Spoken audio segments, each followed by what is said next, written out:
Narsipatnam Janasena incharge Suryachandra వివాదంలో చిక్కుకున్నారు. పెళ్లి చేసుకుంటానని నమ్మించి మోసం చేశాడని ఓ మహిళ నాతవరం పోలీసులకు ఫిర్యాదు చేసింది. సూర్యచంద్రను నమ్మి భర్త నుంచి విడాకులు తీసుకుంది సదరు మహిళ. సూర్యచంద్ర తనను శారీరకంగా లొంగ తీసుకుని మోసం చేశాడని ఆరోపిస్తోంది. తనపై తన కుటుంబ సభ్యులపైన దాడి చేశాడని ఆరోపిస్తోంది.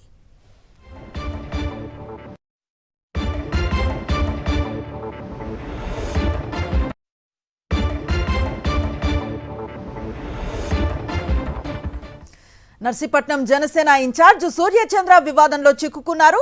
పెళ్లి చేసుకుంటానని నమ్మించి మోసం చేశాడని ఓ మహిళ నాతవరం పోలీసులకు ఫిర్యాదు చేసింది. సూర్యచంద్రను నమ్మి భర్త నుంచి విడాకులు తీసుకుంది సదరు మహిళ. సూర్యచంద్ర తనను శారీరకంగా లొంగ తీసుకుని మోసం చేశాడని ఆరోపిస్తోంది. తనపై తన కుటుంబ సభ్యులపైన దాడి చేశాడని ఆరోపిస్తోంది. పూర్తి సమాచారం అందిస్తారు మా కరెస్పాండెంట్ అనిల్. ఆ యువతి ఏం చెప్తోంది? కంప్లైంట్లో ఏం మెన్షన్ చేశారు? వివరాలేంటి? నర్సీపట్నం జనసేనకు సంబంధించినటువంటి ఇన్ఛార్జ్ సూర్యచంద్ర వరుస వివాదాలలో చిక్కుంటున్నటువంటి పరిస్థితి. తాజాగా ఓ మహిళ నాతవరం పోలీసులను ఆశ్రయించింది. సూర్యచంద్ర నిన్న తమ ఇంటికి వచ్చి తన తండ్రి తల్లిపై దాడి చేయడంతో పాటు తనను కూడా తీవ్రంగా కొట్టి నానా మాటలు అన్నాడని చెప్పి పోలీసులకు ఫిర్యాదు చేయడం జరిగింది.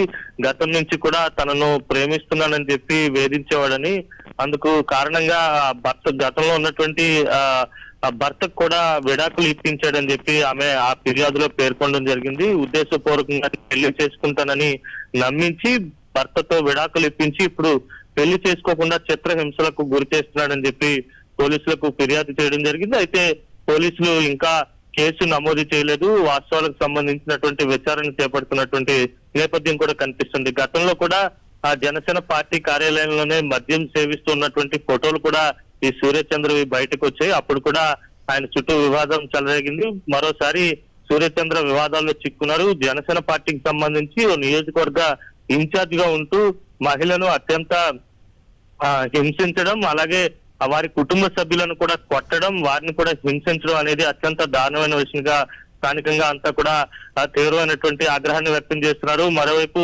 లావణ్య అనే మహిళ ఎవరైతే ఫిర్యాదు చేశారో ఆ మహిళ కూడా తక్షణమే సూర్యచంద్రపై చర్యలు తీసుకొని అరెస్ట్ చేయాలని ఆమె డిమాండ్ చేస్తుంది. అలాగే తనకు తన కుటుంబానికి ప్రాణహాని ఉందని కూడా ఆమె ఆవేదన వ్యక్తం చేస్తుంది. చూడాలి మరి పోలీసులు ఏ మేరకు ఆయనపై చర్యలు తీసుకుంటారు అనేది. ఎందుకంటే ఆమెను కొట్టడం మాత్రమే కాదు, ఆ గ్రామంలో కూడా పూర్తిగా పరువు పోయే విధంగా సూర్యచంద్ర వ్యవహరించాడని చెప్పి ఆమె ఫిర్యాదులో కూడా పేర్కొనడం జరిగింది. ఓవరాల్ గా చూస్తే కనుక ఈ మహిళను మోసం చేయడమే కాకుండా ఈ మహిళకు సంబంధించినటువంటి కుటుంబ సభ్యులను చిత్రహింసలకు గురి చేసి వారిని కూడా కొట్టి చంపేటువంటి ప్రయత్నం కూడా చేయడం అనేది అత్యంత దారుణమైన విషయంగా పరిగణించాల్సి ఉంటుంది అనుశ్రీ.